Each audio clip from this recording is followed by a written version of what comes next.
주말 드라마 화려한 날들은 가족애와 세대 공감, 멜로까지 다채로운 우리네 삶의 모습을 그리는 따뜻한 가족 드라마입니다.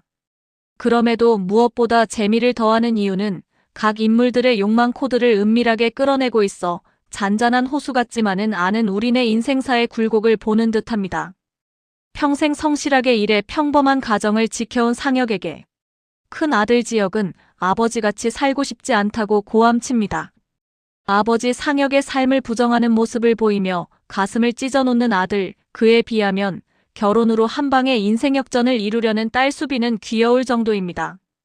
입양 가족 은호의 집에도 동생 강호가 일약천금을 노린 빚잔치로 인해 매번 흔들립니다. 동생 강호는 이제 함께 자란 누나 은호를 자신의 기회를 앗아간 존재로만 취급하고 그렇게 돈 문제에 시달리다 보니 어머니 순이의 마음조차 흔들어 놓게 되었습니다.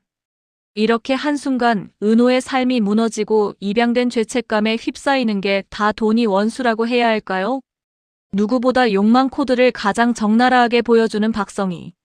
성공한 기업가 박진석에게 아내 성희의 강한 모성애야말로 자기 아내로서 지켜야 할 최고의 덕목이라고 생각하지만 정작 그녀는 먼저 자기의 욕망을 채우고자 친자식을 포기했었던 사실을 모를 때의 순진한 착각인 것이지요.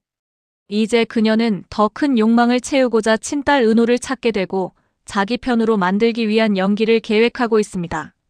창밖에는 저녁빛이 희미하게 번지고 있었습니다. 사무실에 고요가 내려앉자 성희는 잠시 숨을 고르고 은호를 바라보았습니다. 그녀의 입술이 가볍게 떨리더니 마침내 낮은 목소리가 흘러나왔습니다. 은호 씨, 나 사실 어린 딸이 있었어. 근데 잃어버렸지. 그녀의 눈가에는 오래 감춰온 물기가 번져 있었습니다. 그러나 고개를 숙이며 애써 감정을 눌렀습니다. 오랫동안 가슴에 묻어둔 그림자가 조금씩 모습을 드러내고 있었습니다. 은호는 안타까운 눈빛으로 성희를 바라보았습니다. 내가 얼마나 힘든 세월을 보내왔는지 아무도 모르는 사연인데 은호 씨에게 내가 왜 이런 얘기까지 하게 되었는지 모르겠네요. 은호 씨가 내비치는 공허함 때문일까요? 은호는 의자에 앉은 채 말이 없었습니다. 성희의 목소리에는 가식이 아닌 듯한 고통이 묻어 있었기에 쉽게 위로를 건넬 수 없었습니다. 잠시 망설이다가 그는 조심스럽게 대답했습니다. 이사님, 저는 사실 입양된 딸입니다. 부모님이 그리운 건 아닌데 최근에 동생이 입양 사실을 알게 되었거든요. 그런데 저를 진짜 누나로 받아들이지 않겠다고 했습니다. 피가 다르다는 이유로요. 은호의 말끝은 흐려졌고 두 손을 모아 쥔 채 눈을 마주치지 못했습니다. 성희는 그 고백 속에서 오래전 자신이 겪은 상처를 떠올렸습니다. 눈가에 번진 눈물이 이번에는 감출 수 없이 진해졌습니다. 저런 성희는 낮게 불렀습니다. 은호 씨 부모님이 그렇게 느끼게 한 거야? 아니요, 저희 부모님은 저를 사랑을 듬뿍 주셔서 부족함 모르게 컸고 저는 여전히 키워주신 어머니와 동생을 가족으로 생각해요. 단지 동생이 한 말이 마음에 걸려서요. 그럼 기다려요. 부모님이 그렇게 훌륭하게 은호 씨를 키우신 거 보면 분명 동생도 부모님 성품을 닮았을 거예요. 성희는 다시 말을 이어갔습니다. 사랑과 시간이 쌓여야 진짜 가족이 되는 거지. 넌 이미 그 길을 잘 걸어왔어. 은호는 눈시울이 붉어졌습니다. 그녀의 억눌린 울음은 겨우 참겨진 채 떨림으로 남았습니다. 그러나 성희의 속마음은 달랐습니다. 나는 희망을 주는 게 아니야. 내가 너의 편이라는 믿음을 심어주는 거야. 그 믿음이 커질수록 넌 내 곁을 떠날 수 없게 되겠지. 그리고 언젠가 내가 던질 더 큰 고백에도 주저하지 않을 거야. 성희는 오래전부터 준비해온 문장을 마음속에 되뇌었습니다. 사실 나는 내 어머니야. 하지만 지금은 그때가 아니었습니다. 오늘은 단지 씨앗을 심어두는 순간이었습니다. 시간이 흐를수록 두 사람 사이의 공기는 묘하게 변했습니다. 은호는 자신을 이해해주는 든든한 어른을 만난 것 같아 마음이 흔들렸습니다. 성희는 자신이 설계한 대로 차근차근 조각이 맞춰지고 있음을 확인하며 만족스러운 미소를 감췄습니다. 그날 밤 성희는 거울 앞에 섰습니다. 낮에 은호에게 했던 말을 조용히 되뇌었습니다. 은호야, 부모님이 널 정말 훌륭하게 키우셨어. 강호도 언젠가는 달라질 거야. 목소리는 따뜻했지만 눈빛은 차갑게 빛나고 있었습니다. 거울 속의 그녀는 울고 있는 어머니이자 냉정한 설계자였습니다. 오늘 또 하나의 조각을 맞췄어. 은호의 마음에 내가 없으면 안 된다는 감정을 심어줬지. 이제 남은 건 그 씨앗이 자라서 그녀 스스로 내 곁에 머물게 만드는 것뿐이야. 고성이는 유리창에 기대 서 있었습니다. 바깥 풍경은 해질 무렵의 붉은 빛으로 번지고 있었지만 그녀의 눈빛은 전혀 그 빛을 담지 않았습니다. 마음속에 자리한 것은 오직 하나, 남편 박진석의 회사를 어떻게 지켜낼 것인가, 그리고 어떻게 하면 자신이 최종적으로 모든 권력을 손에 쥘 수 있을 것인가 하는 문제였습니다. 서류철 위에 적힌 승계구조라는 단어가 눈앞을 맴돌고 있었습니다. 그 안에는 성재라는 이름이 굵은 글씨로 찍혀 있었습니다. 피 한 방울 섞이지 않은 성재가 회사를 상속받는다는 것은 그녀의 욕망에서 결코 허용될 수 없는 일이었습니다. 그것은 단순한 재산 문제가 아니라 자신이 평생 쌓아온 세월과 자리를 송두리째 빼앗기는 것과 다르지 않았습니다. 성희는 단호히 다짐했습니다. 그 길만은 절대로 허용하지 않겠다고. 그녀는 남편을 가장 잘 아는 사람이었습니다. 겉으로는 권위적이고 냉정한 가장이었지만 실제로는 체면과 명분에 약한 남자였습니다. 그는 언제나 자신이 주인이라고 믿었지만 성희는 알고 있었습니다. 그의 많은 결정이 사실은 자신의 말 한마디, 눈빛 한 번에 흔들려왔다는 것을. 그러니 굳이 정면으로 싸울 필요는 없었습니다. 언젠가 위기의 순간이 닥쳤을 때 자신이 회사를 구원하는 모습으로 나타나면 충분했습니다. 그렇게 되면 진석조차도 아내 없이는 회사를 유지할 수 없음을 인정하게 될 것임을 그녀는 확신했습니다. 성희의 그림은 이미 거기까지 그려져 있었습니다. 성재는 또 다른 문제였습니다. 겉으로는 당당하고 자신감 넘치는 후계자였지만 그녀의 눈에는 늘 조급하고 미숙하게 보였습니다. 야망은 컸지만 준비는 부족했고 때로는 충동적인 결정으로 회사를 흔들기도 했습니다. 성희는 그런 성재를 교묘히 흔들었습니다. 집에서는 따뜻한 엄마로 다독였고 회사에서는 냉정하게 지적했습니다. 내가 힘들면 이 엄마한테 기대라. 그렇게 말해놓고는 이사회 자리에서 성재, 그 결정은 너무 성급해라고 공개적으로 비판했습니다. 두 얼굴을 오가는 모순된 태도는 성재를 혼란스럽게 만들었습니다. 그는 엄마의 사랑을 확인하고 싶어 하면서도 동시에 그 인정을 받기 위해 점점 더 불안정한 행동을 하게 되었습니다. 성희가 원한 것도 바로 그것이었습니다. 불안정한 후계자일수록 자신이 통제하기 쉬워졌습니다. 성희는 마음속으로 미소를 지었습니다. 성재는 언젠가 자신의 발밑에 다시 무릎 꿇게 될 것임을 그녀는 알고 있었습니다. 영란은 또 다른 축이었습니다. 딸이자 동시에 경쟁자 같은 존재였습니다. 성희의 눈에는 여전히 자신을 벗어나지 못한 어린아이처럼 보였고 최근 스토커 사건 이후 불안에 시달리는 모습은 더욱 그렇게 느껴졌습니다. 심신이 약해진 영란은 결국 엄마의 손아귀 안에 있다고 성희는 확신하고 있었습니다. 그러나 성희가 보지 못한 길이 있었습니다. 영란은 이미 지환과의 작은 통로를 만들고 있었습니다. 지환은 그녀가 오랫동안 눌러왔던 마음을 조금씩 끌어내주는 사람이었고 그 관계 속에서 영란은 자신이 진짜 원하는 삶을 다시 생각하게 되었습니다. 밤마다 불안에 시달리던 손끝에서 영란은 펜을 잡았습니다. 그녀의 마음속 깊은 그림자는 선과 색으로 흘러나왔습니다. 그렇게 탄생한 캐릭터와 장면들은 곧 웹툰이라는 새로운 세상으로 이어졌습니다. 작은 원고 파일 속에는 그동안 엄마의 이름 뒤에 가려져 있던 영나라는 정체성이 조금씩 모습을 드러내고 있었습니다. 성희가 보기엔 지쳐 보이고 무력해 보였지만 사실 영란은 서서히 자기만의 언어와 이미지를 키워가고 있었습니다. 그녀는 엄마의 계산 속에 갇힌 조각이 아니라 스스로를 주인공으로 세우는 또 다른 이야기의 창작자가 되어가고 있었습니다. 성희는 여전히 속으로 중얼거렸습니다. 내 딸이든 내 적이든 결국 내 품을 벗어날 수 없어. 그러나 영나의 눈동자 어딘가에서는 이미 엄마를 벗어나려는 작은 빛이 살아나고 있었습니다. 그것은 불안과 상처 속에서 싹튼 새로운 독립의 씨앗이었습니다. 영나는 낮에는 늘 엄마 성희가 원하는 대로 움직이고 있었습니다.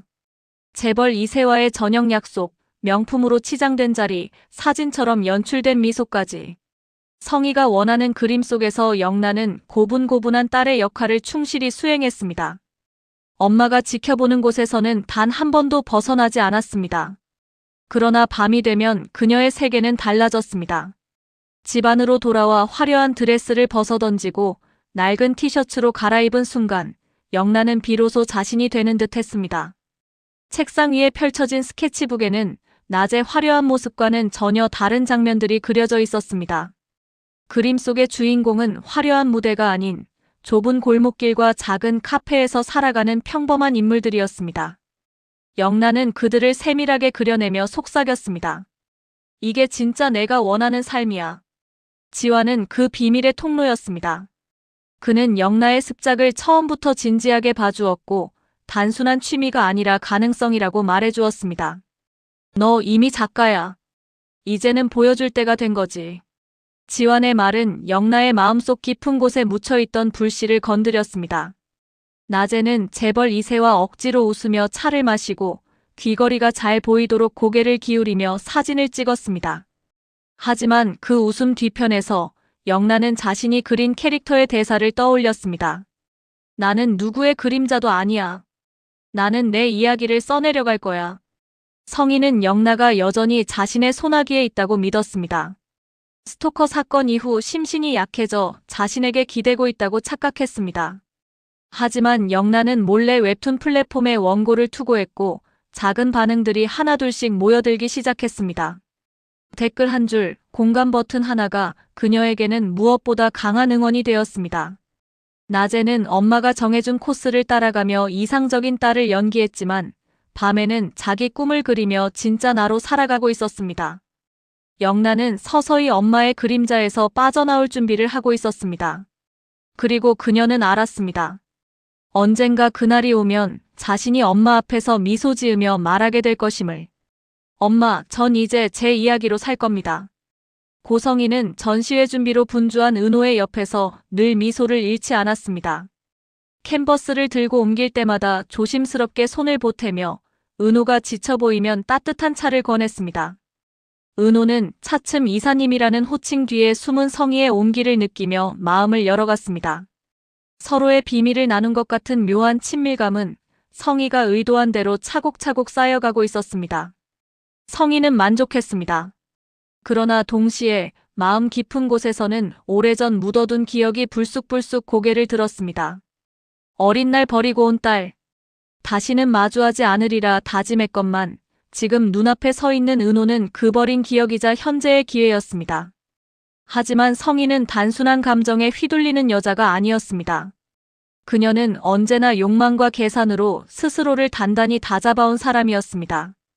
은호를 붙잡으려면 단순히 정서적 동지로 머무는 것으로는 부족하다는 걸 알고 있었습니다. 은호가 절대로 자신을 떠날 수 없게 만들려면 은호가 은혜의 빚을 지도록 해야 했습니다. 그 무렵 뜻밖의 소식이 들려왔습니다. 은호의 동생 강호가 또다시 공경에 빠졌다는 것이었습니다. 사채업자에게 쫓기며 집 앞까지 낯선 남자들이 들락거린다는 소문이 은밀히 성희의 귀에 들어왔습니다. 성희는 즉시 상황을 정리해 보았습니다. 강호를 구해줄 수 있는 사람은 순이, 은호의 계모뿐이었습니다. 하지만 순이 혼자서는 방법이 없을 터였습니다. 이것은 기회였습니다. 늦은 저녁 순이는 골목길에서 발걸음을 멈추었습니다. 검은 차 한 대가 천천히 다가와 섰고 차창 너머로 성희가 고개를 내밀었습니다. 순이 씨, 잠깐 얘기할 수 있을까요? 날카롭지도 부드럽지도 않은 목소리였습니다. 순이는 당황했지만 이내 차에 올랐습니다. 차 안은 어둑했고 가죽 시트 위에는 봉투 하나가 놓여 있었습니다. 성희는 손끝으로 그 봉투를 밀었습니다. 이 안에 현금이 들어 있습니다. 강호 씨 빚, 당장은 정리할 수 있을 겁니다. 순이는 봉투를 바라보며 고개를 저었습니다. 이사님, 이런 돈 받을 수 없어요. 성희의 눈빛이 흔들림 없이 이어졌습니다. 순이 씨, 이건 대가가 아닙니다. 단순한 제안이에요. 강호 씨를 지켜야 하지 않습니까? 그 아이는 아직 어립니다. 잘못을 반복하지만 그렇다고 죽음의 길로 내몰 수는 없잖아요. 순이의 눈가가 젖었습니다. 그녀는 강호를 향한 애틋한 모성 때문에 늘 가슴이 조여왔습니다. 입양아인 은호를 정성껏 키웠지만 막내 강호는 친아들이라서 더 애달팠습니다. 그 아이가 파멸하는 것을 두 눈 뜨고 지켜볼 수는 없었습니다. 결국 순이는 봉투를 움켜쥐었습니다. 떨리는 손끝에서 그녀의 심경이 고스란히 드러났습니다. 이 은혜를 어떻게 갚아야 할지 모르겠습니다. 성희는 짧게 웃으며 답했습니다. 은혜라뇨. 순이 씨가 은호를 끝까지 지켜주면 됩니다. 그리고 이 일은 은호에게 절대 알리지 마세요. 상처를 줄 필요는 없으니까요. 며칠 후 강호는 기적처럼 위기에서 벗어났습니다. 사채업자들은 갑자기 태도를 바꾸며 발길을 끊었고 주변의 위협도 사라졌습니다. 강호는 이유를 몰랐지만 순이가 어찌어찌 해결했다고만 생각했습니다. 은호는 동생의 변화를 보며 엄마 또 저 대신 힘드셨군요. 늘 감사합니다라고 말했습니다. 순이는 그 말에 가슴이 저려왔지만 끝내 진실을 말하지 못했습니다. 그 순간 성희의 그림자가 뒤에서 미소 지으며 그녀를 더욱 무겁게 짓눌렀기 때문입니다. 성희는 이 상황을 보며 속으로 만족을 느꼈습니다. 은호의 눈에는 자신이 보이지 않았지만 순이라는 매개체를 통해 은호는 이미 성희에게 빚을 진 것이나 다름없었습니다. 언젠가 이 비밀이 드러나는 날 은호는 충격과 함께 깊은 감사도 느낄 수밖에 없을 것입니다. 그 감정은 곧 족쇄가 될 것이었습니다. 그러나 그날 밤 성희는 혼자 술잔을 기울이며 흔들렸습니다. 지금이라도 말할까? 내가 내 엄마라고. 버린 게 아니라 지키려 했다고. 어린 시절 골목길에 남겨두고 떠났던 작은 아기의 울음소리가 술 기운 속에서 생생히 들려왔습니다. 하지만 곧 차갑게 고개를 저었습니다. 아직은 때가 아니다. 지금 밝히면 모든 게 무너진다. 은호가 날 떠날 수도 있다. 전시회 준비는 계속되었습니다. 은호는 성희와 함께 작품 배치를 논하며 더없이 즐겁게 웃었습니다. 순이는 뒤에서 묵묵히 그 모습을 바라보았습니다. 그녀의 마음은 양가적이었습니다. 성희에게 진 빚이 무겁지만 동시에 은호가 행복해 보이는 모습이 위안이기도 했습니다. 그러나 순이는 알았습니다. 이 고요가 오래가지 못할 것을. 성희의 눈빛에는 늘 계산이 번뜩였고 그 계산은 반드시 누군가의 삶을 흔들어야만 완성되는 것이었으니까요. 며칠 후 성희는 은호와 함께 캔버스를 옮기다 불쑥 입을 열었습니다. 은호 씨, 세상엔 때로는 어쩔 수 없이 떠나야만 하는 선택도 있어요. 그 선택이 오히려 사랑일 때가 있죠. 은호는 의아한 얼굴로 물었습니다. 이사님도 그런 선택을 해본 적 있으세요? 성희는 잠시 숨을 고르고 눈을 지그시 감았습니다. 그리고 천천히 대답했습니다. 있습니다. 아주 오래전 내 마음을 찢어놓은 선택이 있었어요. 지금도 그 기억이 나를 따라다닙니다. 은호는 그 말에 한동안 말을 잇지 못했습니다. 성희의 눈빛에서 처음 보는 진심 같은 흔적을 발견했기 때문입니다. 그러나 성희는 곧 다시 미소를 지었습니다. 언젠가 은호 씨도 알게 될 겁니다. 어떤 사랑이 희생으로 남는다는 걸. 그 말은 공기 속에 가볍게 흩어졌지만 은호의 마음속 깊은 곳에 낯선 울림을 남겼습니다. 고성희는 사진 한 장으로 모든 것을 시작했습니다.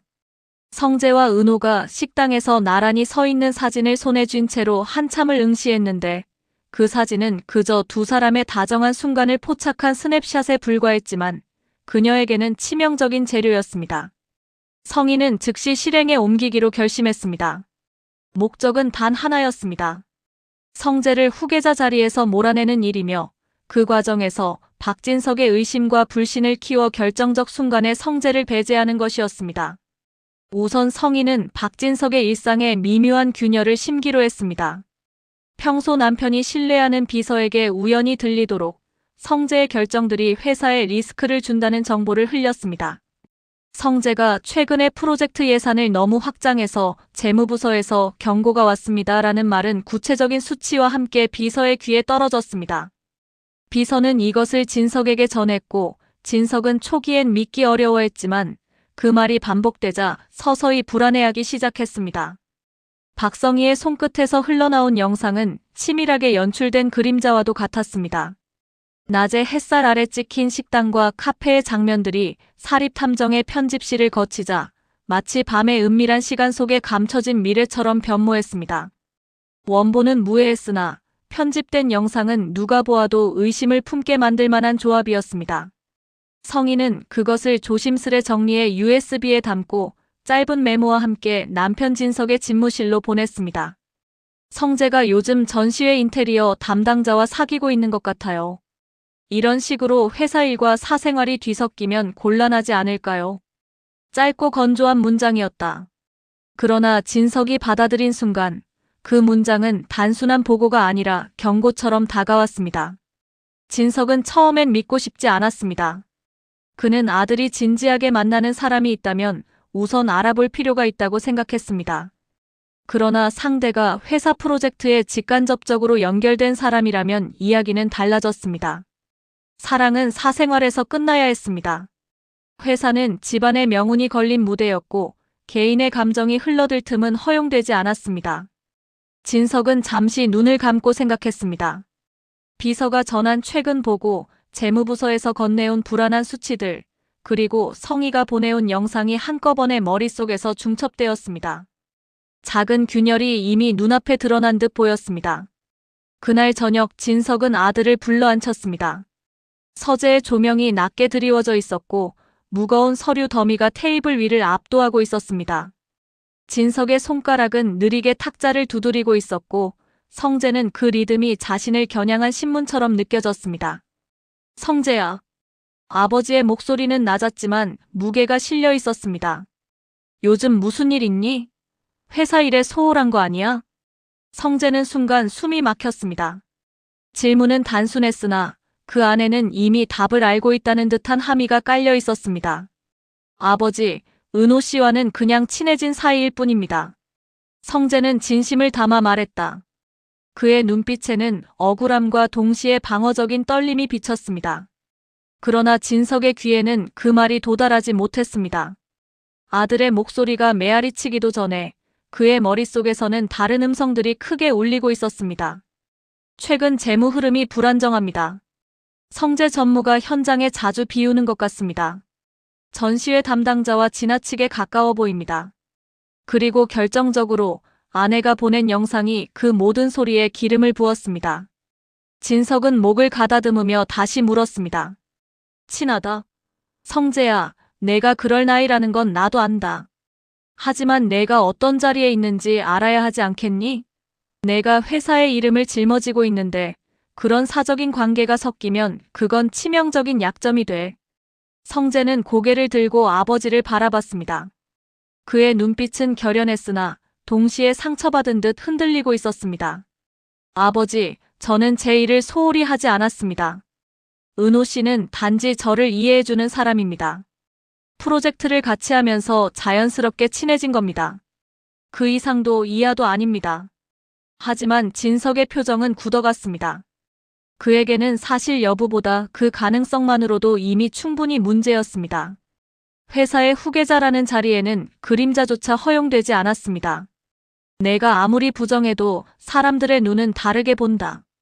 루머는 사실보다 더 빠르고 더 무겁게 퍼진다. 내가 젊을 때는 그런 실수를 했지만 결국엔 모든 걸 잃을 뻔했다. 너는 똑같은 길을 가면 안 돼. 성재는 아버지의 말에서 어떤 진심을 느꼈지만 동시에 억울함이 더 크게 치밀어 올랐습니다. 자신은 잘못한 게 없는데 모든 게 의심과 감시로 뒤덮여버린 현실. 그것이 견딜 수 없었습니다. 영나의 목소리는 떨렸지만 단호했습니다. 성재 오빠, 들어야 할 말이 있어요. 우리 진짜 엄마가 살아있어요. 정신병동에 입원해 계셨어요. 믿기 힘들겠지만 그 스토커는 엄마가 보낸 사람이었어. 그 한마디가 방 안의 공기를 순간적으로 얼어붙게 만들었습니다. 성재는 그 소리를 들은 뒤에도 믿을 수 없다는 표정을 지었고 잠시 말을 잃었습니다. 머릿속을 스쳐간 것은 수년간 어머니라 불렀던 여자와 그 여자가 보여준 차가운 통제와 계산이었습니다. 그럴 리가라는 말이 목구멍까지 올라왔지만 그 말은 끝내 나오지 못했습니다. 그는 숨을 길게 들이쉬고 나서 겨우 물었습니다. 영나야, 내가 확실해? 병원에서 면담 허락이 나왔다는 거야? 영란은 고개를 끄덕이며 말했다. 네, 면담 허락이 나왔고 자료가 있어요. 다 증거 문서예요. 증명서류와 의사소견서, 연장 동의서까지요. 지환 씨가 다 확인해줬어요. 성재는 의자에 털썩 주저앉았습니다. 머릿속에서는 수많은 가정이 동시에 솟구쳤습니다. 만약 그 말이 사실이라면 자신이 어디에서 자라왔는지, 그리고 지금 어머니라 부르는 사람이 누구인지의 의미가 전부 흔들리는 순간이었습니다. 동시에 그 모든 진실을 바로 잡을 수 있는 기회가 눈앞에 있다는 사실이 심장을 뛰게 만들었습니다. 그는 결심했습니다. 반드시 직접 확인하겠다고 마음먹었습니다. 하지만 곧 현실의 벽이 드러났습니다. 성희의 감시는 이미 일상적이었고 집안의 동선은 사소한 것까지 관리되고 있었습니다. 전화와 이메일은 감시망에 걸릴 수 있고 병원에 직접 문의하는 것 자체가 누군가의 눈에 띌 위험이 컸습니다. 성희가 경찰에 신고하자고 한 이유가 바로 그런 것이었습니다. 회사와 가족의 체면을 운운하며 진실을 은폐할 수 있는 수단을 이미 손에 넣고 있었기 때문입니다. 성재는 속으로 계산했습니다. 무작정 돌진하면 모든 것이 끝장날 수 있으니 신중하게 움직여야 했습니다. 우선 그는 은밀하게 움직일 수 있는 사람부터 떠올렸습니다. 회사의 오래된 법무팀 직원 중 한 명, 어렸을 때부터 자신을 도왔던 대학 친구 하나, 그리고 외국에 있는 친한 지인까지 머릿속에 스쳐 지나갔습니다. 직접 병원으로 연락을 취하는 대신 먼저 자료를 확보하고 상황을 파악해야 했습니다. 그는 지환과 은밀한 루트를 만들기로 결심했습니다. 지환은 이미 영라의 곁에 있었고 병원 면담과 자료 확인을 도와줄 수 있는 위치에 있었습니다. 동시에 지환의 존재 자체가 성희의 감시망에 포착되지 않도록 더 조심스럽게 다루어야 했습니다. 성재는 우선 가장 단순하지만 효과적인 도구부터 준비했습니다. 그는 평소 사용하지 않던 칩이 없는 번인폰을 구입했습니다. 번인폰은 등록된 통화 기록이 남기 어려운 장비였고 요즘은 편의점이나 중고시장에서도 쉽게 구입할 수 있었습니다. 그는 그 폰으로만 연락을 주고받기로 했습니다. 또한 공용 와이파이를 이용해 임의의 이메일 계정을 만들고 간단한 암호화 어플리케이션으로 메시지를 주고받는 방식을 마련했습니다. 모든 대화와 자료 전달은 가능한 한 오프라인으로 직접 만나서 전하는 방식으로 전환하기로 했습니다. 그 다음으로 그는 신뢰할 수 있는 중간인을 섭외하기로 했습니다. 회사 내부에서 너무 눈에 띄지 않으면서도 필요한 정보를 후출 수 있는 사람을 선정해야 했습니다. 성재는 오래된 대학 후배 중 한 명에게 은밀히 도움을 청했습니다. 후배는 국제무역 업무를 담당하며 출장도 잦고 해외에서 돌아오는 길이면 공항과 호텔을 경유해 자료를 전달하기에 용이했습니다. 성재는 후배에게 부탁해 병원 기록의 사본을 확보해 줄 것을 요청했습니다. 하지만 그 과정이 합법적 윤리적 문제를 일으키지 않도록 세심히 조율했습니다. 공식적인 채널로는 접근하기 어렵다 판단했기 때문에 먼저 영라와 지환이 확보한 문서의 진위를 확인하는 데 필요한 최소한의 확인 작업만을 요청했습니다. 동시에 그는 공개적으로는 아버지와의 갈등을 최소화하는 척 연기하기로 했습니다. 집에서는 평소처럼 무심한 척 아버지의 비서들과도 평범한 업무 이야기를 나누며 의심을 잠재우는 연극을 했습니다. 속으로는 번인폰을 켜고 지환과의 약속을 조율하며 병원 앞에서의 첫 만남 시간을 잡아나갔습니다. 그는 병원 면담 날을 정말로 외출이 잦은 날 출장 일정과 겹치게 만들기로 했습니다. 출장이라는 가장 합리적인 핑계를 만들어 집을 떠나면 성희의 감시망도 느슨해질 여지가 있었습니다. 면담 전날 밤 그는 은호와 긴 통화를 하며 집안 상황에 대한 최소한의 허락을 받았습니다. 은호는 조심스럽게 답했습니다. 오빠, 조심하세요. 엄마가 눈치채면 바로 모든 게 끝날 수 있어요. 성재는 단호하게 말했습니다. 알겠다. 너와 영라, 지환이 해온 것처럼 천천히, 체계적으로 할 것이다. 내가 직접 나서겠다. 그 말에는 남자로서의 책임과 이제껏 자신이 무시당해온 분노가 섞여 있었습니다. 병원 앞에서의 첫 만남은 긴장으로 가득했습니다. 지환이 사전에 병원 측의 보안을 확인해 두었고 환자 면담은 짧게 허용된 상태였습니다. 성재는 번인폰을 주머니 깊숙이 넣고 유유히 병원 로비를 지나갔습니다. 면담실 문이 닫히자마자 문틈으로 보이는 풍경과 영라의 얼굴이 주는 무게가 다르게 느껴졌습니다. 그의 심장은 빨리 뛰었지만 겉으로는 침착함을 잃지 않았습니다. 마주 앉은 그의 눈앞에는 서류 뭉치와 흐릿한 기계음, 그리고 창문 밖으로 스쳐 지나가는 오후 햇살이 있었으나 그의 머릿속은 오직 한 사람, 박성희에 관한 계산으로 가득했습니다. 면담은 제한된 시간 안에 이루어졌습니다. 성재는 서류를 통해 진실을 확인했고 그 진실은 상상보다 더 복잡했습니다. 박성희의 이름이 문서에 분명히 적혀 있었고 입원 기록은 오래전부터 이어져 있었습니다. 그러나 문서 어딘가에는 보호자 동의로 처리된 흔적과 함께 서류를 연장한 이의 서명이 남아 있었습니다. 서명은 가명이나 기관 명의로 처리되어 있었고 쉽게 추적하기 어려운 형태로 보관되어 있었습니다. 성재는 그 순간 더 큰 그림을 보았습니다. 단순한 정신병 입원 기록이 아니라 누군가가 의도적으로 그 기록을 고착시키려 했다는 의심이 들었습니다. 그는 조용히 서류를 챙기며 속으로 계획을 다시 다듬었습니다.